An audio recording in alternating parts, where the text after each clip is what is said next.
Star Trek movies have always been event films. It has to be memorable, and so that was the thing, was to try and make sure everybody that's been here for 50 years gets what they deserve. It's talked a lot with Simon about how to nuance what particularly was Kirk's trip in this whole thing, and once we landed on the idea of him growing out of, or moving out of underneath his father's shadow. We just love the idea of them foiling a technologically terrifying threat with something very analog and old. You know, we like the idea that JAYLAH had discovered this old ship that had an archive of music. She discovered rap music and liked it. You know, she says she likes the beats and shouting, and we like the fact that in the end they use it to kind of, you know, cause the swarm to have this big.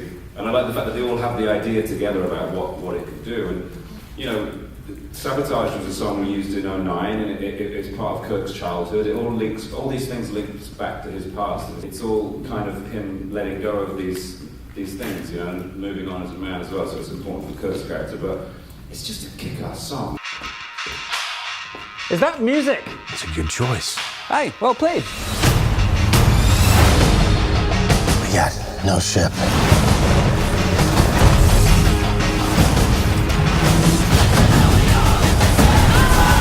If anything's going to blow up a swarm of spaceships, it's going to be Beastie Boys.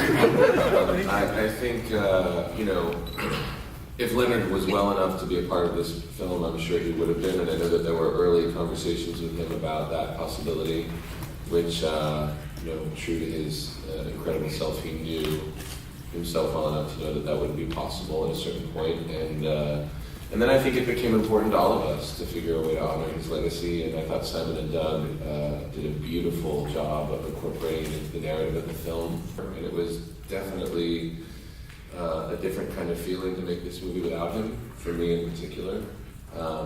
But I think he was very much a part of it in spirit, and certainly in the film now, and will be a part of anything we do moving forward. We wanted to have his passing be something which inspired our spot to move on as well, and so it became an integral part of the story. I hated the idea at first. I swear, we had like rows about it. Like, I was shouting down at him down the phone, going, "You can't do that! You can't destroy the Enterprise!"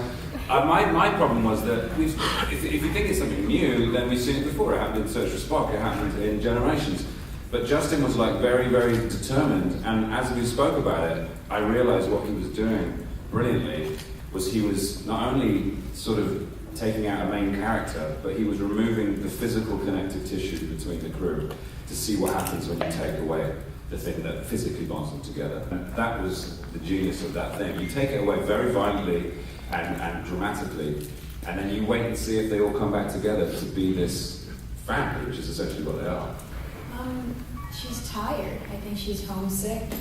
And I felt that that's the one thing I appreciated the most about what Simon and Doug did for this installment, is that they made us human, you know, and just homesick and sad, and how being overly worked and being away from home and all the things that keep you grounded can put a strain not just on the intimate relationships that you may have, but also, you know, the professional ones. And I thought I would never see the day where I would see, like, I would walk into the Enterprise and we're kind of like not rolling our eyes at each other, but we're not that, you know, excited to see each other. And I thought, okay, well, this is a great place to start, because I can only imagine where we're going to end up. It's like, and we literally end up in the opposite direction. We're dying to be close to each other. We're dying to save each other and to get back together. So I thought, okay, that's brilliant. That relationship with Spock and Uhura felt so normal and human to me that it's sort of the consequences that may occur when you decide to love your coworker in a lovey-dovey way. And it just sometimes the professionalism can get in the way of the spirituality, and I feel like that's what happened between both of them. And I do have a feeling it was probably like her decision. I think you should have this back.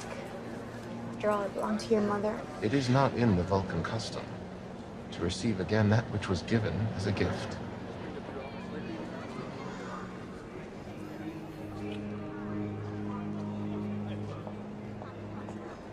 That was your decision? Be a gentleman. Make what you need to. You or do you have hope? mean? I think it ends on a really hopeful note. Women are becoming very, very independent.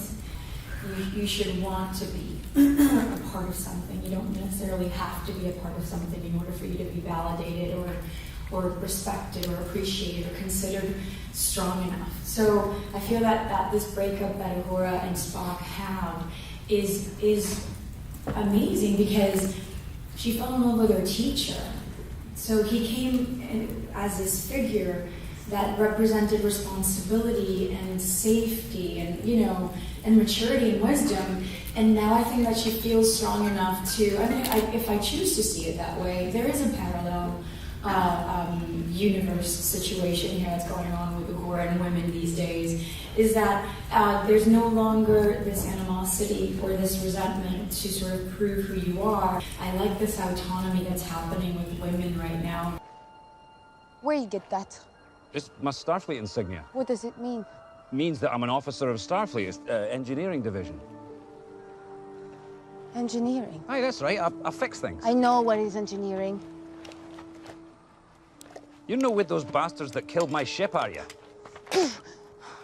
I'll take that as a no. Sophia's incredible. She's a dancer, and so she's physically so adept. So she was very up for, you know, the physicality of it.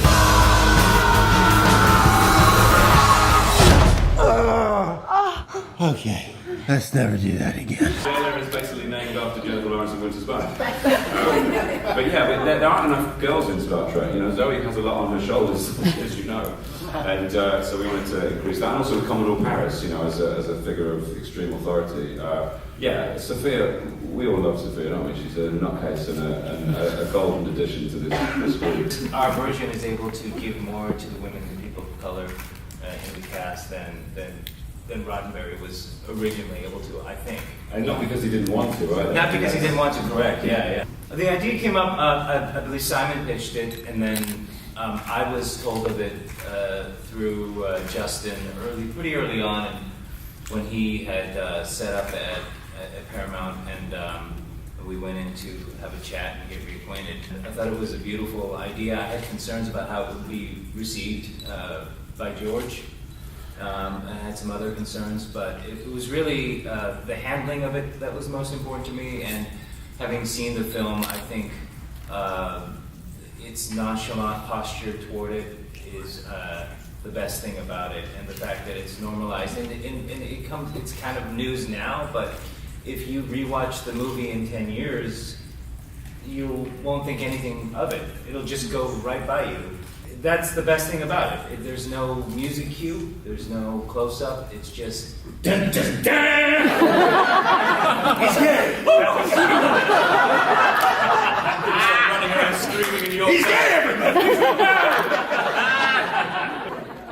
What we wanted to do is put somebody we care about in Yorktown, so when Yorktown was under threat, that made the threat tangible. We knew that Sulu's family was there, so it wasn't just a bunch of faceless Federation people.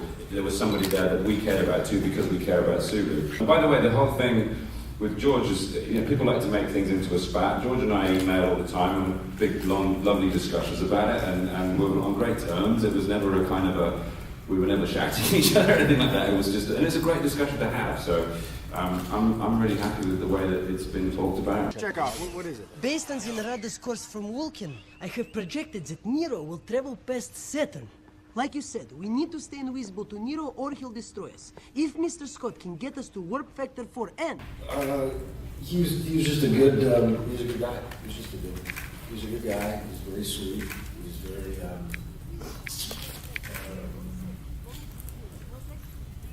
beautifully, authentically Anton. There's not much of a censor of the boy. And I remember one of the first times I met him, he was translating like an esoteric Russian novel into English, because that's what he wanted to do. And 8, 9 years later, I talked to him, and he was still translating it, he was still reading a book on physics that this French philosopher had written, and he still tried to get all of us to go to these like, we in Vancouver, he wanted to see some German neo-expressionist film that none of us, we were talking about as if everyone had or should have seen it.